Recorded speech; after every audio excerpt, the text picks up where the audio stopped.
윤석열실의 역사 나침반 방학진의 친일청산 이야기 시작하겠습니다. 네, 반갑습니다. 촛불청년 유장희입니다. 네, 안녕하세요. 촛불대학생 고한입니다. 예, 안녕하세요. 민중문제연구소 방학진입니다. 네, 안녕하세요. 반갑습니다. 우리 오랜만에 완전체가 됐네요. 네. 또 그렇게 네. 지난 방송은 저는 관객으로 해가지고 좀 봤었는데 어디서요? 집에서 본 거 같아요. 신혼지에서 본 거 아니에요? 신혼 갔다 와서 갔다 와서? 네, 다녀와서 일하면서 좀 봤었습니다. 맞아. 신혼지에 가서 유튜브 보는 게 말도 안 되는 거지. 네, 아예 시사와 이런 걸 눈에 딱 끊고 네. 아무것도 놀기만 하고 그러고 왔습니다. 우리 고생하고 있는데. 죄송합니다. 우리 촛불 시민들 추운데 고생하고 있는데. 죄송합니다. 네. 이제부터 열심히 하도록 네. 하겠습니다. 지난 방송에서 밀정에 대해서 이야기를 했던 걸로 기억하는데요. 네. 이번 주는 전향이라는 네. 내용으로 또 수업 강의를 네. 강연 이야기를 해보겠습니다. 방송을 준비해 주셨다고 합니다. 네. 네. 네. 얘기해 볼까요? 네. 오늘 좀 빨리 스피디하게 좀 하려고 해요. 그 지난 시간에 밀정과 이제 말씀드렸을 때 밀정하고 역시 관련 있는 게 전향이죠. 전향. 그래서 이제 오늘은 밀정을 먼저 들으셨다 치고 이제 전향에 대해서 한번 이야기해 보겠습니다. 네. 전향 영어로 하면 컨버전인데 전향의 그 정의를 잘 봐야 될 것 같아요. 권력에 의해서 강제되어서 일어나는 사상의 변화. 그러니까 권력이 반드시 있어야 되는 거죠. 어떤 권력의 어떤 작용이 있어야 되는 거고 강제로 해야 되는 거죠. 강제로. 그러면 권력에 작용하지 않고 강제로 하지 않는 전향은 있는가? 있을 것 같아요? 없을 것 같아요? 있을 것 같습니다. 그 독립운동가나 또는 민주화운동가 중에서도 그냥 뭐 우리 권력에 뭐 끌려가가지고 네. 고문당하지 않더라도 스스로 네. 스스로 생각해서 생각을 바뀌는 경우가 있습니다. 네. 많이 있습니다. 예, 그래서 그런 경우는 이제 전향은 아니죠. 그런 경우는 뭘까요? 그러면 그냥 스스로 생각해서 아 이거는 독립운동 하지 말아야 되겠다. 입장 변화. 입장 변화. 대신 뭐지? 거기에는 뭐 아직 그 이제 학문적인 용어는 없지만 아. 뭐 변절이죠, 변절. 변절. 네. 변절이죠. 예, 네. 변절. 근데 우리가 이제 뭐 또 변절자 얘기할 때 네. 반드시 변절자라고 얘기할 때는 그냥 다 포함되는 거죠. 권력의 강제가 포함되거나 안 되거나 바뀌는 건 변절이지만 특별히 이제 권력에 의해서 강제되는 것은 전향이다라고 하는 것이 되겠다. 이렇게 넘어갈까요? 네. 자, 전향을 이야기하려면 좀 그 일제강점기의 전향이니까 해방 이후의 전향이 아니고 치안유지법 이게 뭐냐면 지금의 국가보안법의 전신이라고 할 수 있는 치안유지법인데 전향을 얘기할 때 100년 전 일어났던 간토 대지진이 되게 중요한 그 전환점이 돼요. 그러니까 이 전환 공작이라고 하는 것이 출발 따지다 보면은 100년 전에 간토 대지진 직후에 일제가 발생시킨 긴급 칙령 맞으면 긴급 명령 이런 거 같은 거죠. 그때 조선인들 많이 억울하게 죽었지 않습니까? 네. 그때부터 이제 이 전향이라고 하는 것이 가는구나라고 이제 할 수 있겠고요.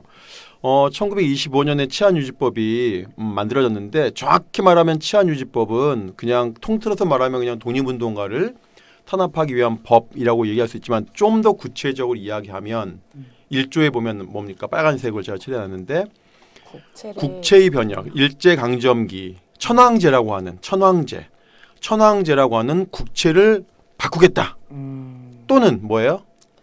사유재산제 부정. 쉽게 말하면 사회주의자, 독립운동가 또는 공산주의자 독립운동가를 타겟팅한 쪽집게로 잡아내기 위한 법이 바로 치안유지법입니다.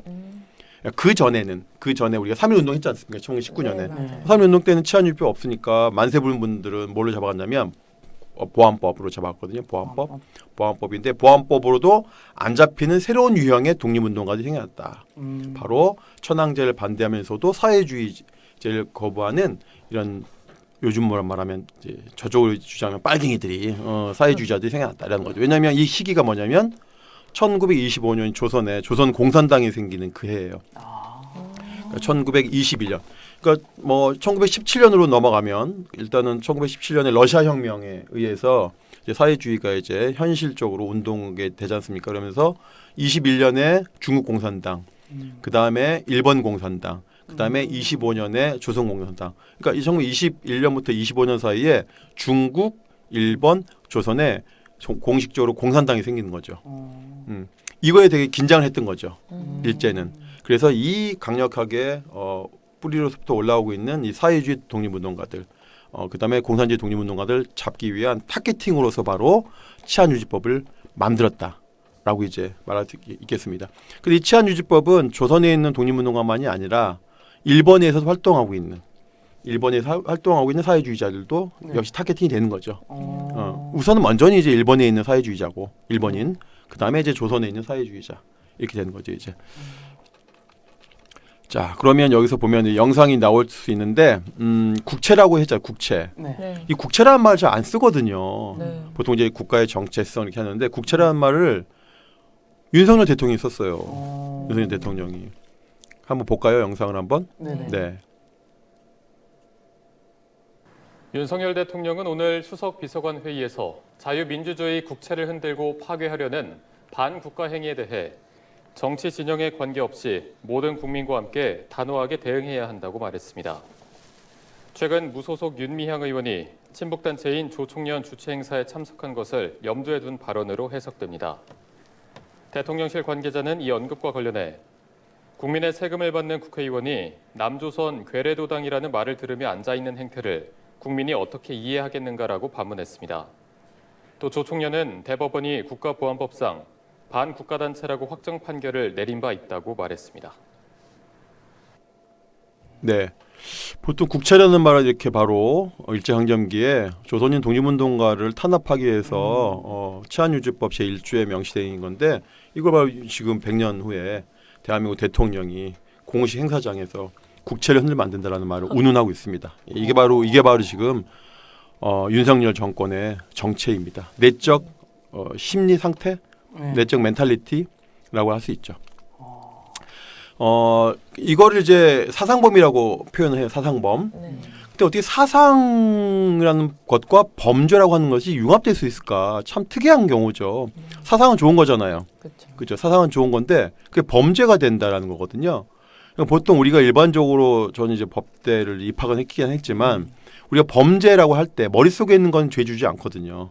네. 생각을 죄를 주나요? 아니죠. 하나님은 죄를 준다고 하죠. 하나님은 뭐 너는 야한 생각하면은 벌 받는다고 기독교에서는 얘기하지만 근대 국가에서 머릿속에 있는 생각을 벌하는 거는 있을 수가 없는 거거든요. 근데 일제 강점기에는 머릿속에 있는 생각, 바로 구체적으로는 사회주의라고 하는 생각을 가지면 그게 범죄가 되는 거예요.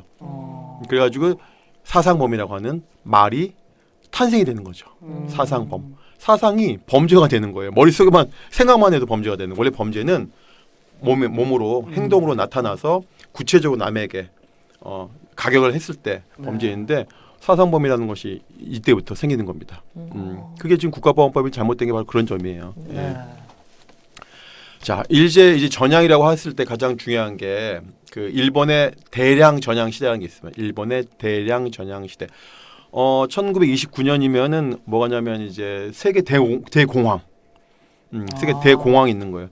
세계 대공황이 있다고 하는 것은 그 자본주의 체제의 위기인 거고 네. 사회주의 운동의 어떤 본격적인 발전이라고 할까 확장을 얘기하는 건데 이때 세계 대공황이 일어났던 그 해에 일본 공산당을 타겟팅해서 일제가 대량으로 검거합니다.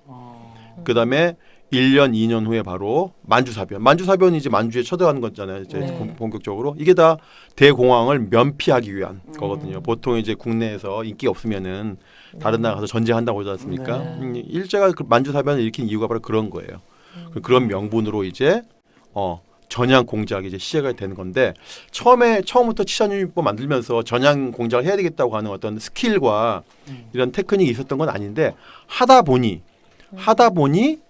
검사는 기소할 수 있는 권리가 있지 않습니까? 네. 검사에게 기소 보류권을 부여해 봤더니 쉽게 말하면 너 감옥 가는 건데 내가 너 감옥 안 가게 할 수도 있어. 재판에 회부 안 할 수도 있어. 기소를 안 할 수 있다는 거죠. 네. 그렇게 했더니 의외로 때려서 사회주의나 독립운동가들 때려서 하는 것보다 효과가 좀 있더라. 일종의 당근이죠. 네. 채찍보다는 당근이죠. 그 사람들이 그거 있지 않습니까? 경찰이나 검사 앞에 딱 있는데 나 10년 사는구나 했는데 커피 한 잔 주면서 너 내가 기소를 안 할 수도 있어라고 하면 혹하겠죠. 네. 그런 권리를 판사에게 주는 것이 아니라 검사에게 그 권한을 주는 거예요. 예, 그러니까 검사가 전향시키는 가장 최전선에 서게 만드는 거죠. 그래서 일본의 경우에 그 그 일본 공산당 전향의 두 가지 유형이 있는데 네. 적극적인 전향, 소극적인 전향이 있을 수 있어요. 적극적인 전향은 되게 유명한 사건인데 사노라고 하는 사람, 일본 공산당의 중앙위원인데요. 사노. 그다음에 나베야마라고 하는 이 두 사람이 전향을 하는데 그냥 하는 게 아니라 전향을 선언을 해요. 선언. 공개적인 전향이죠. 공개적인 전향. 이게 적극적인 전향이죠. 그런 다음에 나는 사상이 바뀌었다. 일본 공산당의 어떤 정책과 신념은 이제 봤더니 안 좋더라라고 하면서 이제 당 복귀를 거부합니다.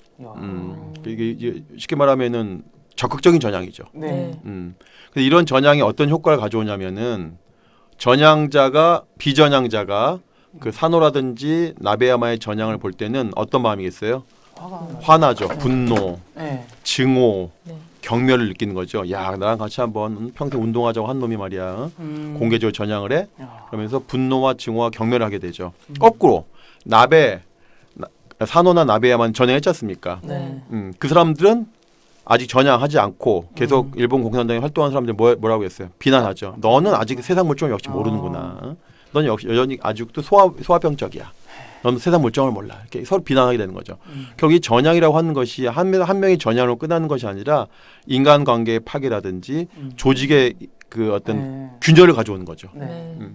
그다음에 이제 소극적인 전향도 있습니다. 그 중에 어떤 똑같이 그 일본 공산당의 사노 같은 경우는 공개적으로 전향했지만 그 전향하더라도 그냥 조용히 있는 사람도 있어요. 조용히. 그래서 뭐라 해야 돼?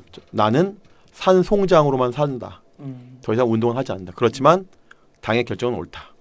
당은 옳은데 난 개인적인 여러 가지 나약함이라든지 집안 사정이라든지 이런 것 때문에 나는 직접 운동 일선에서는 나가지 않지만 그냥 당은 항상 옳은 것이다. 라고 하는 신념은 바뀌지 않지만 그래도 소극적인 전향이죠. 이런 경우는 비전향자가 그 사람을 보기에는 경멸도 하지만 또 연민을 느끼죠. 네. 또 무시하게 되죠. 안 만나게 되죠. 왜냐하면 만나면 좀 말할 게 없잖아요. 대면 하지 않습니까? 네. 그렇지만 또 전향자는 또 비전향자에 보기에 또 미안한 마음이 또 있기도 하고. 그러니까 쉽게 말하면 당비는 안 내지만 후원금 내겠죠. 어쨌든지 조직의 균열을 가져오는 것은 분명하다. 그러면 이런 일본 공산당을 때려잡기 위해서 시작된 전향 공작이 그럼 언제부터 우리 이 땅 식민지 조선에 들어왔는가라고 하는 건데요. 보니까 처음에는 우리가 이제 알지만 19년도부터 쭉 보면은 독립운동은 무조건 잡아다 패면 되는 거였어요. 네. 그러니까 엄벌주의죠, 엄벌주의. 그래서 이제 그 당시에 일본 검사들은 조선공산당이건 일본 공산당이건 간에 공산당은 극악무도한 집단이기 때문에 엄격하게 살펴보고 가혹한 형집행만이 필요하다라고 했 엄벌주의. 근데 이것이 천천히 바뀌는 거죠. 이제 야 채찍만 가지고 안 되더라. 네. 당근 한번 써보자. 네. 일본에서도 먹히더라. 라고 해서 점점 이제 국내에서도 전향 공작이 들어오기 시작해서 그럼 공식적으로 이 땅에 조선 식민지 조선에서 전향 공작이 공식화된 것은 33년 10월. 뭐 법으로 한 건 아닌데 네. 그 검사들이 조선 식민지 조선에 있었던 검사들이 회의를 해서 회의. 뭐 검사장 회의 같은 거 있잖아요. 검사장 회의. 보면 이제 네. 검찰총장이 전국에 있는 검사들 모아서 회의하잖아요. 네. 그 회의에서 결정한 거예요. 야 앞으로 좀 이제 이런 방식으로 한번 써봐서 검사가 적극적으로 기소권이 있으니까 회의도 하고. 전향 한 놈한테는 미끼를 주라 이거야. 기소하지 않겠다고. 이렇게 해서 이제 검사의 권한이 상당히 높아지는 거죠. 그래서 전향 크게 세 가지 단계에서 이루어져요. 검사가 먼저 기소유예할 수 있는 권한. 네. 이때도 전향 안 해. 네. 이제 그러면 재판하겠죠. 그 재판은 뭐예요? 실형 살래? 하지만 집행유예도 줄 수 있어. 이렇게 집행유예도 또 하나의 쉽게 말하면 전향을 촉진하는 제도죠. 네. 근데 나는 이제 거기까지 버텼어. 그다음에 이제 감옥 보내. 감옥 가서 어떻게 합니까? 가석방, 가출옥 제도도 있는 거죠. 그러니까는 검찰 단계, 재판 단계, 형무소에 넘어간 단계까지 계속 전향이 이루어지는 거예요. 전향 공작이 이루어지는 거예요. 첫 번째 단계에 무너지는 사람도 있겠고, 네. 두 번째 단계, 또 마지막에 형무소 단계에서 무너지는 경우도 있죠. 근데 가장 크게 이제 형무소에서 가장 전향 공작이 어떻게 보면 가장 극악하게 이루어집니다. 왜냐하면 패면 되니까. 네, 실제로 밥도 줄이고 밥도 조금 주고 운동도 안 시켜주고 독방에 집어넣어 버리고 이렇게 여러 가지 이제 사람을 힘들게 만들 수 있는 장치가 형무소에 있으니까 바로 그래서 서대문 형무소가 바로 전향 공작의 1번지라고 할 수 있죠. 그 전향 공작이 성공했냐? 성공했어요. 보세요. 일본에서 옥중에 있는 사상범의 경우에 90%가 전향합니다. 35년 말에. 조선도 마찬가지죠. 네. 절반. 우리가 많이 버텼네 그래도 그죠? 우리나라 독립운동가들이 많이 버텼네. 그죠? 36년 말에 절반밖에 전향 안 했으니까 일본은 90% 전향하는데 네. 대단한 거죠. 이것만 봐도 정말 우리 독립운동가들이 얼마나 강고하는지 알 수 있죠. 어쨌든지 전향 제도는 일본 입장에서는 성공한 제도다. 자, 사상범 카드라고 있어요. 아예 이렇게 사상범 카드. 그 이제 표시되어 있는 빨간색 표시가 보면 한자로 전향 동기가 뭐냐, 전향 상태가 어떤가, 전향 상황, 몇 년, 언제 전향했냐, 들어올 때부터, 깜빵 들어올 때부터, 그다음에 깜빵 들어오고 6개월 후에, 1년, 1년 반 후에, 5년까지 쭉 보는 거예요. 그래서 전향할 희망이 있다, 없다, 뭐 이렇게 알 수 없다, 불쌍은 알 수 없다, 이렇게 아예 카드로서 이 전향할 수 있는 사람, 전향하는지 안 하는지를 관리했다는 거죠. 공식 제도인 거죠 이제. 그 마찬가지로 서대문 형무소의 사상범 범행 행상 보고서 양식도 돼 있습니다. 원래 한자지만 한글로 돼 있습니다. 이제 이렇게 돼가지고 보면은 자 상태가 어떤가, 행동, 행태, 행상은 이제 행태란 얘기예요. 행상 사항이 어떤가, 관리에게 말이지 방만불손한 태도를 보이고, 근데 관리를 뭐냐면 간수들에게 간수들에게 불평불만한다는 건 뭐예요? 아, 이놈이 전향할 마음이 없구나. 그쵸. 이런 거죠. 그냥 있다, 없다, 알 수 없다 이런 거죠. 이거 표시해 놓은 거예요. 관리에게 불만을 품고 그런 일을, 사악한 일을, 어떤 일을 한다. 그다음에 단결해서 일을 꾀한다. 단결한다는 건 죄수들끼리 네. 뭐 스트라이크 한다든지 네. 동맹을 한다든지 단식 투쟁을 한다든지, 그죠? 그다음에 남에게 다른 죄수에게 사상 선전을 하냐, 옆에 있는 잡범들에게 독립운동 하자고 꼬시는지 안 꼬시는지, 그다음에 작업을 게을리하는지, 뭐 이런 유형의 계속 이제 쉽게 말하면 표시하면서 관리하는 거죠. 네. 네. 이런 식으로. 근데 이제 감상문이라고 하는 건 이제 일기인데 일기. 네. 일기를 쓰게 합니다. 일기 쓰면 보통 뭡니까? 아직도 나는 천황제에서 반대한다. 나의 신념을 가지고 있다, 이렇게 쓰는 경우도 있지만 또 그렇지 않는 경우도 있거든요. 대부분 그 형무소에서 전향은 이 감상록, 일기장 같은 여기에다 써요. 아, 난 이제 드디어 후회하게 돼 있고, 그게 이제 전향의 어떤 증거가 되는 거죠. 예. 자, 전향의 기준. 한번 누가 한번 읽어보실까요? 네. 네, 제가 읽어보겠습니다. 첫 번째, 혁명 사상을 포기하고 일체 사회 운동에서 일탈할 것을 맹세한 자. 두 번째는 혁명 사상을 포기하고 장래 합법적 사회 운동으로 진출하려는 자. 세 번째, 혁명 사상을 포기했지만 합법적 사회 운동에 대한 태도를 정하지 못한 자. 네. 그래서 치안유지법 위반 수용자에 관한 조사 방식건으로 혁명 사상 국제 번역을 통해 현 사회 제도를 비합법 수단으로 번역하는 사상. 또 혁명 사상 해서 공산주의, 아나키즘 포함. 네, 그렇습니다. 그래서 사회주의, 공산주의, 아나키즘 포함하고, 물론 여기 독립운동이라고 하는 것도 포함되어 있는데, 네. 특별히 민족주의 독립운동보다는 사회주의, 공산주의, 아나키즘 독립운동과에 대한 전향 공작이 어떻게 가장 타겟팅, 집중이 되었다라고 할 수 있는데, 그러니까 혁명 영역 포기했다, 혼자 그냥 조용히 살 거야라고 하는 것도 중요하고, 자, 혁명 사상 포기하고 합법적인 것만 하겠다. 합법적인 것만, 반합법, 비합법 안 하겠다. 그러니까 일본이 승인하는 바운더리 내에서만 활동한다라고 해도 전향으로 본다는 거죠. 전향으로. 그러니까 대부분 이제 전향하면은 산속에 혼자 들어가서 조용히 사는 것 같지만 그렇지 않고 활동하는 경우 많이 있습니다. 뭐 대표적인 게 이광수 같은 경우죠. 이광수, 홍남파, 현재명 이런 경우에요. 현재명 빼고 이광수, 그다음에 홍남파 같은 경우죠. 사상 전향했지만 조용히 있는 것이 아니라 활동하지 않습니까? 공개적인 자리에서. 그것도 전향이라고 본다.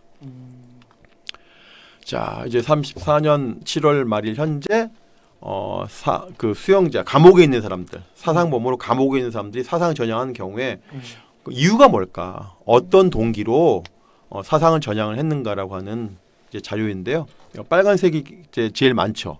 네. 그러네요. 네, 한번 어떤 건가요?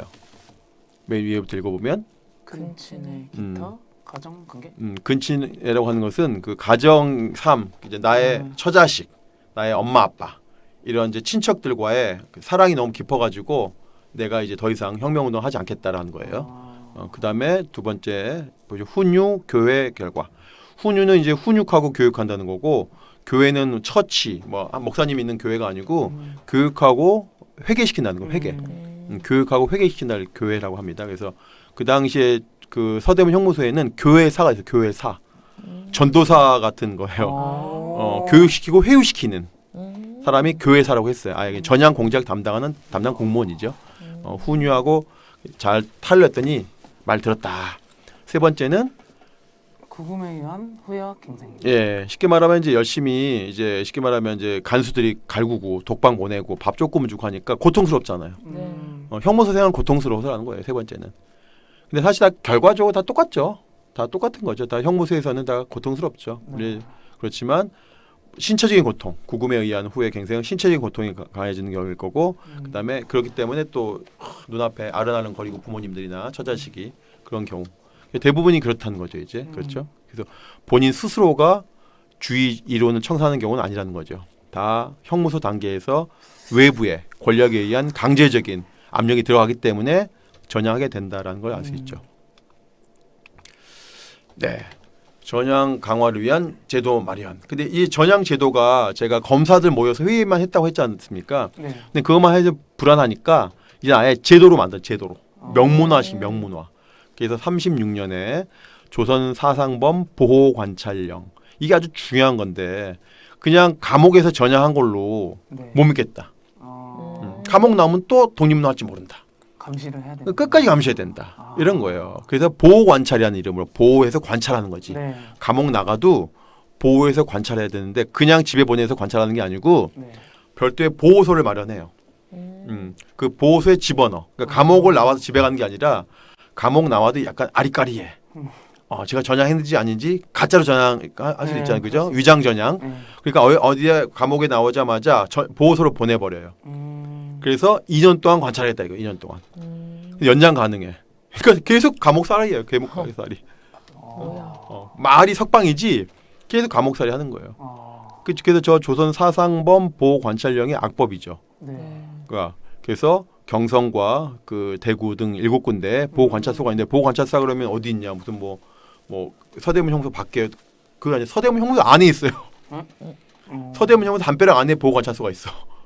그러니까는 감옥이 옆방에 있다가 다른 방 옮기는 것뿐이지. 네. 죄수의 신분에서 죄수 신분이 아니라 보호 관찰 대상자의 신분으로 바뀌었을 뿐 똑같은 거죠. 네. 서대문 형무소가 감옥 안에 있는 건 똑같은 거죠. 네. 이렇다는 거죠. 그래서 이제 서대문 형무소 이제 보호 관찰소의 구성원 누구냐? 이제 보도관, 보호사, 통역사들이 있는데 여기서 중요한 파란색 촉탁 보호사. 쉽게 말하면은 감옥에 있을 때는 교회사라고 해가지고 교육시키고 회개시키는 사람이 전향하라고 했지만 이제 보호관찰 대상에 대해서는 촉탁 보호사가 돈을 받기도 하고 안 받기도 하는 보호사가 직접 또 이제 계속 관리하는 거예요. 이게 아주 중요한 건데 여기에 친일파들이 많이 등장합니다. 촉탁 보호사가. 자 볼까요? 그 유명한 친일파가 누군지 볼게요. 자 조선인 중에 촉탁 보호사가 높은 직위입니다. 높은 직위. 주임 대우관 되게 높은 거예요. 주임관은 되게 높은 거예요. 주임관은 쉽게 말하면 임명장을 천황이 주는 거예요. 이거 되게 높은 거죠. 5급 이상을 얘기해요. 5급 이상. 주임 요즘으로 말하면 자 조선에 아까 7개 있어요. 7개 그죠? 경성을 포함해서 7개인데 이제 경성에 있는 촉탁 보호사를 보니까 한자가 이제 오긍선, 그다음에 장우식, 이강혁, 한만희가 있는데 그 장우식, 이강혁, 한만희 셋 다 친일인명사전에 등재된 사람이죠. 다 친일파예요. 그러니까 촉탁 보호사 자체가 악질이기 때문에 악질 친행인 거예요. 네네네. 그렇기 때문에 다 친일파로 등재가 되는데 맨 위에 있는 오긍선은 없죠? 오긍선은 명단에 없죠 밑에? 네. 오긍선은 친일명사전에 있는데 제가 특별하니까 빼놨어요. 어떤 사람인가 볼까요? 나이가 이제 많은데 네. 그 현직 뭐예요? 현직 세브란스 학교. 연합의학 전문학. 요즘은 세브란스 의대 교수인 거, 의대 학장이야. 자, 누군가 볼까요? 네. 자, 이렇게 보세요. 촉탁 보호사 오긍선. 연세대학교 의과대 홈페이지에 나와 있는 겁니다. 연대 의대 홈페이지에 가면 초대 연대 의대 학장은 에비슨이라고 하는 외국인이고 두 번째부터 이제 오긍선이 조선인으로 최초로 이제 연대 의대 학장이 되는 거예요. 2대 학장. 바로 2대 학장 시절에 연대 의대 학장. 의대 학장 시절에 바로 촉탁 보호사 역할을 한 겁니다. 그래서 오긍선은 이제 조선 교화단체 연합회라든지 교화단체가 뭐예요? 교화시키는 거죠. 네. 이제. 바꿔버리는. 그다음에 경성보호관찰소 주임대 촉탁 보호사 했다는 거고 네. 해방유엔 YAMC 이사 대한기독교소회는 그 성경책 만드는 곳이에요. 성경책 보시면 대한기독교서라고 나와요. 오. 출판 인쇄된 출판사 이름이. 그다음에 사회사업연합회 요즘은 보육원, 고아원, 양농원을 전체로 사회사업연합회인데 거기 회장, 안양보육원 등 보육사업에 했다. 그래서 일반적으로 뭐 한국의 보육사업 하면은 오궁선을 떠올려요. 근데 그 사람이 바로 이 촉탁보호사 했다는 걸 사람들이 잘 모른다 이거죠. 자, 마찬가지로 청진에도 있었고 대구에도 있었고 광주에도 있었는데 이 사람들이 직업이 아까 뭐 돈도 주는 유급, 돈 안 받는 무급 있지 않습니까? 네. 무급이라도 하는 거예요. 왜냐하면 좋은 자리니까. 일제에게 충성하는 자리고 일제가 되게 왜냐하면은 독립운동 하나 때려잡는 것도 중요하지만 독립운동을 전환시키는 것도 독립운동과 탄압하는 거 잡는 것과 똑같은 효과거든요. 네. 그러니까 이 자리가 거의 어떻게 보면은 일본을 보면 경찰과 똑같은 역할을 했다 이거죠. 경찰과 군인과 그러니까 되게 좋은 역할, 좋은 자리라고 봤기 때문에 친일파들이 손들고 했다 이거 손들고 나도 할게요. 무급이라도 할게요. 이런 거죠 이제. 대표적으로 보시면 자 목순구, 송화식, 강완선이 해방위에다 모인 해방 이후에 부산지방변호사협회 회장, 송화식은 광주지방 변호사협회 회장 네. 이런 식인 거죠. 그러니까 해방 이후에도 촉탁보호사 경력이 하등 쉽게 말하면 사회 진출이나 자기 명예에 누가 안 됐던 거죠. 그래서 광주의 송화식 유명한 사람이에요. 자, 하여튼 오궁선도 마찬가지고 네. 촉탁보호사. 자, 전향공작의 최전선 서대문 형무소. 우리가 지난 시간에 서대문 형무소 한번 얘기했는데 서대문 형무소가 지금은 쫄아들었죠.